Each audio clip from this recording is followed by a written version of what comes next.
साम दाम दंड भेद करते हुए मजबूत करती है, उसी रणनीति पे वो आगे चलती है। और उसका मानना ये है कि घर मजबूत है तो सब मजबूत है, बाकी तो देखा जाएगा। उसी रणनीति के तहत ये प्रक्रिया बिहार में अपनाई गई है और उसी का पटापेक्ष या उसी की तरह उसी पैटर्न पे काम उत्तर प्रदेश में करने की कोशिश की जा रही है। और बहुत सारी चीजें हैं। एक जो हमारे सूत्रों ने बताया था हमें 3 दिन पहले कि बाबा को एक मैसेज भेजा गया था कि आप शंकराचार्य जी के साथ थोड़ा सा अपनी टोन को ठीक करिए, और क्योंकि शंकराचार्य जिस प्रकार से चीजें कर रहे हैं उससे उत्तर प्रदेश में एक बहुत नेगेटिव माहौल भारतीय जनता पार्टी के प्रति बनता हुआ दिखाई दे रहा है।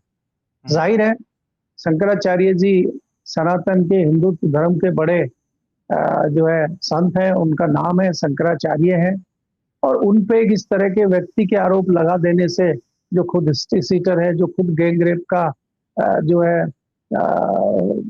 के केस का सामना करना पड़ रहा है, जो जेल हो आया है, जो इनामी बदमाश है, वो इस तरह का व्यक्ति अगर आरोप लगाता है और उससे भारतीय जनता पार्टी और योगी का नाम जुड़ता है, तो ये कहीं ना कहीं उत्तर प्रदेश की राजनीति में भारतीय जनता पार्टी के लिए नुकसानदायक सिद्ध हो रहा है।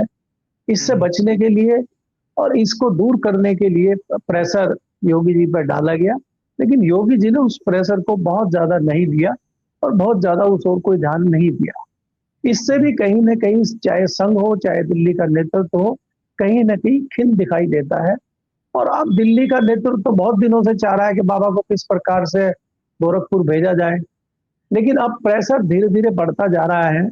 और अगर सनातन के मामले पे, हिंदू धर्म के मामले पर अगर आप देखेंगे तो कहीं ना कहीं बाबा की जो लोकप्रियता है उसमें कमी आती जा रही है। भले ही कम लेवल पे आप कहें, लेकिन कमी तो आई है, डेंट तो लगा है। आप जो बात करते थे बटोगे कटोगे, आप जो बात करते थे गौरक्षा गौ माता, आप जो हिंदू धर्म की बात करते थे, आज आप उन्हीं से कहीं ना कहीं मुंह मोड़ते हुए दिखाई देते हैं। बड़ा वाजिब सवाल जो है वो कर रहे हैं शंकराचार्य कि आप तो बड़े गौ हितैषी हैं।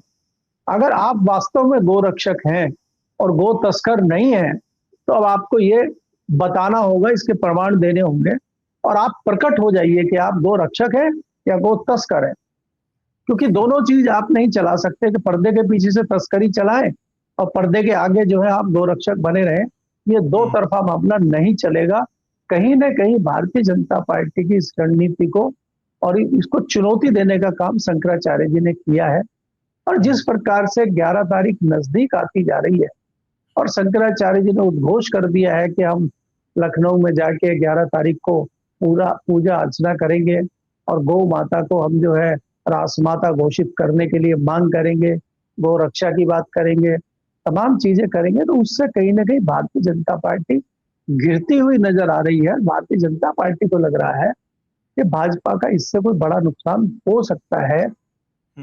उसी के तहत कुछ ऐसी रणनीति चल रही है कि हो सकता है आज शाम तक या कल सुबह कोई बड़े बदलाव उत्तर प्रदेश में आपको दिख सकते हैं। अब किस प्रकार के बदलाव होंगे ये तो मैं निश्चित तौर पर नहीं कह सकता, लेकिन भारतीय जनता पार्टी 11 तारीख से पहले पहले कुछ न कुछ उत्तर प्रदेश में करना चाहती है, मुझे ऐसा लगता है जी।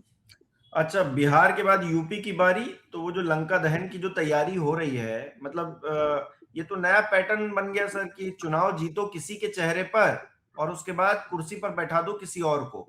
मतलब तो योगी जी के नाम पर ही 27 का चुनाव होगा, ये हम मानकर चले, लेकिन 27 के चुनाव होने के नतीजे आने के 2-3 महीने बाद कुछ बहुत बड़ा हो जाए, उनको भी राज्यसभा याद आने लगे या फिर दिल्ली में कोई और पद याद आने लगे, तो कोई उसमें हैरानी नहीं होनी चाहिए। जब सहयोगियों के साथ कर सकते हैं तो फिर तो योगी जी मतलब कौन सी बड़ी चीज है, किसी के साथ भी कुछ भी कर सकते हैं।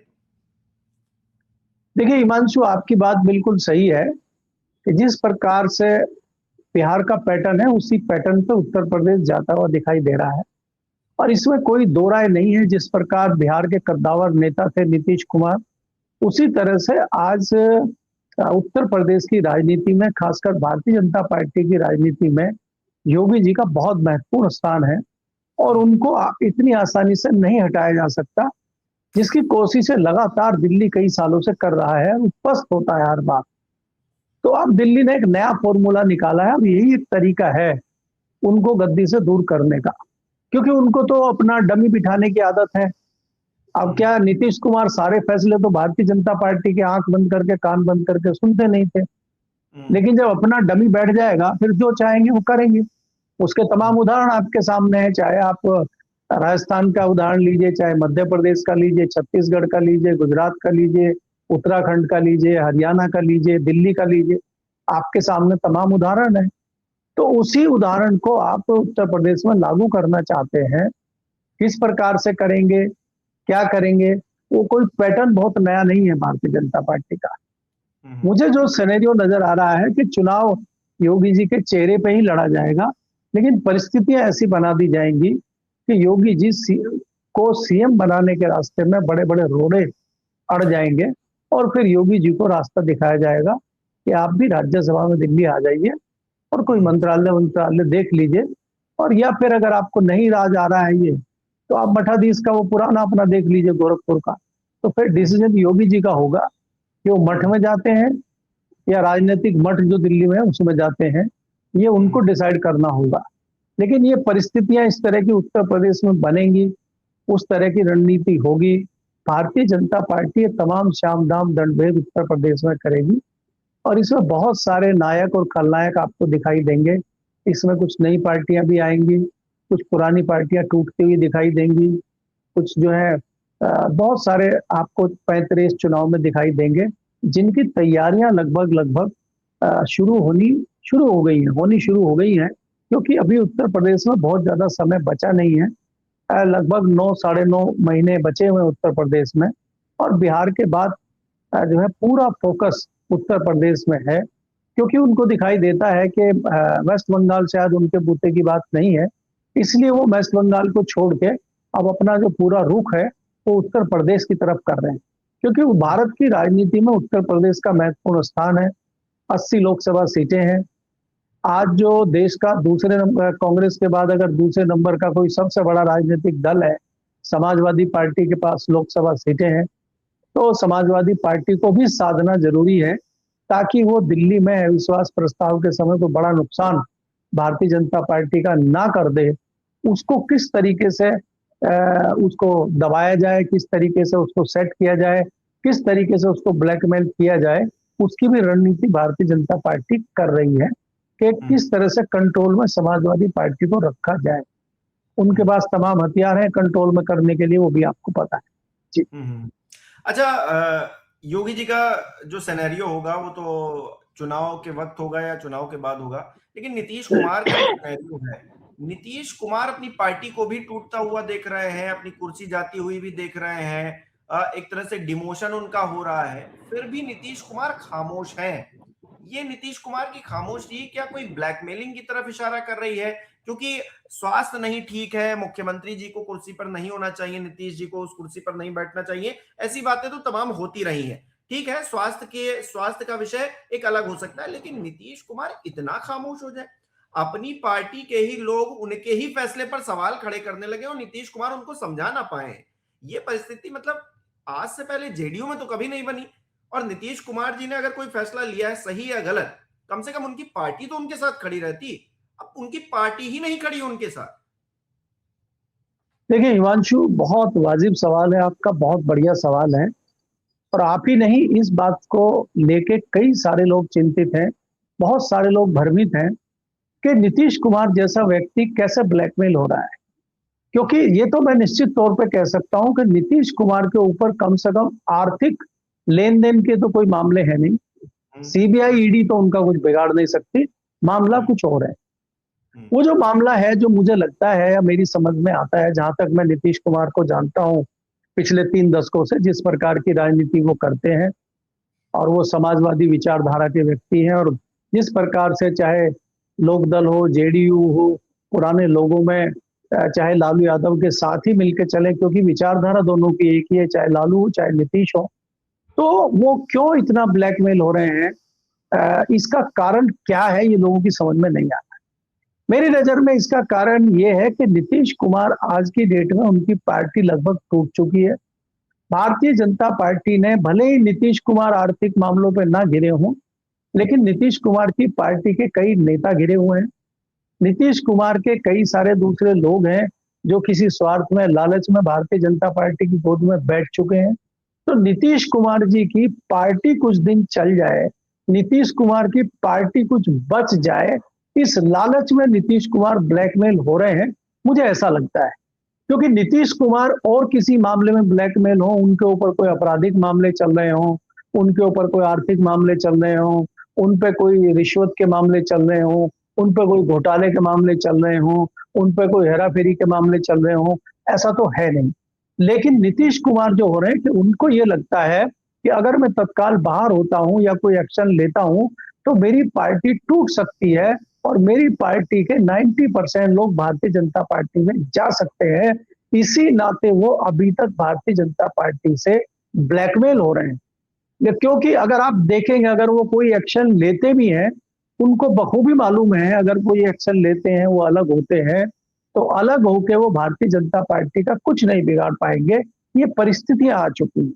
तो इस तरह की परिस्थितियों में नीतीश कुमार घिरे हुए मुझे नजर आ रहे हैं और इसीलिए नीतीश कुमार भारतीय जनता पार्टी की तमाम शर्तों को मान रहे हैं, तमाम डिमांड को मान रहे हैं, और जैसा भारतीय जनता पार्टी कह रही है वो उस चीज को मानने के लिए बाध्य है नीतीश कुमार जी, मुझे ऐसा लगता है। क्योंकि इसका उदाहरण ये है कि आप अगर ट्वीट देखें, आप उनका कोई बयान तो आता नहीं है, उनके आसपास के लोगों का बयान आता है।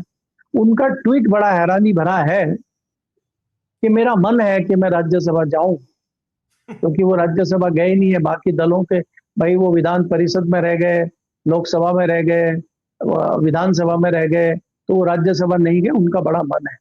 लाल क्या कार्पेट मैं वाले एक भवन में बैठने की उनकी जो है बहुत ही इच्छा, तीक्ष्ण नहीं, मैं इच्छा है। इसीलिए कह रहा हूं कि वो जो लाल कारपेट वाले भवन में बैठने की इच्छा उनकी है, वहां तो वो उन्होंने अपने ऐसे ऐसे साथियों को भेज दिया जो किसी लायक थे भी नहीं, उनको भी लाल कारपेट वाले भवन में उन्होंने नीतीश कुमार ने भेजा है, और कई लोगों को तो कई बार भेजा है। तो ऐसा व्यक्ति जो इतना पावरफुल रहा हो, वो राज्यसभा को मुख्यमंत्री छोड़ के इतना महत्व दे रहा है, ये कम से कम मेरे गले उतरने वाली बात नहीं है। तो इसलिए मैं निश्चित तौर पर कह सकता हूं कि नीतीश कुमार को जो ब्लैकमेल किया जा रहा है, वो मामला यही है कि वो गिर चुके हैं और उनको लग चुका है कि मेरी पार्टी टूट के कगार पे है। और स्वास्थ्य का भी कारण तो है ही, देखिए स्वास्थ्य है और वो अकेले अब कुछ नहीं कर सकते, मुझे इसलिए लग रहा है। और वो समय समय रहते हुए अपने बेटे को राजनीति में लाए नहीं, और उनका बेटा भी राजनीति में इतना मजा हुआ खिलाड़ी निकलेगा, मुझे इस पे भी थोड़ा सा संशय है। क्योंकि उनका जो बेटा है वो राजनीति के गुणा भाग अभी तक नहीं सीख पाया है। आज जिस प्रकार से राजनीति होती है, जिस प्रकार से राजनीति में गला काट प्रतियोगिता होती है, जिस प्रकार से साम दाम दंड भेद झूठ लूट और सारी चीजें होती हैं, उसमें नीतीश कुमार का लड़का पास हो पाएगा, मुझे संशय है। क्योंकि उसमें तो बाकी लोग ही पास नहीं हो पा रहे, मजे हुए खिलाड़ी नहीं हो पा रहे। ऐसे कुछ हो सकते हैं जो कांग्रेस छोड़ के भारतीय जनता पार्टी में गए हों, ऐसे लोग तो हो सकते हैं सफल हो, लेकिन वो भी बहुत दूर तक नहीं चल पाए। आपने देखा 2 डिप्टी सीएम थे महाराष्ट्र में, कैसे घिरे दोनों, एक तो बेचारे आज इस दुनिया में ही नहीं है। तो इतनी जल्दी भारतीय जनता पार्टी से पार पाना मुझे नहीं लगता कि नीतीश कुमार या उनके बेटे के बलबूते अभी है। इसीलिए नीतीश कुमार ब्लैकमेल हो रहे हैं और उन्होंने सरेंडर किया है। जी।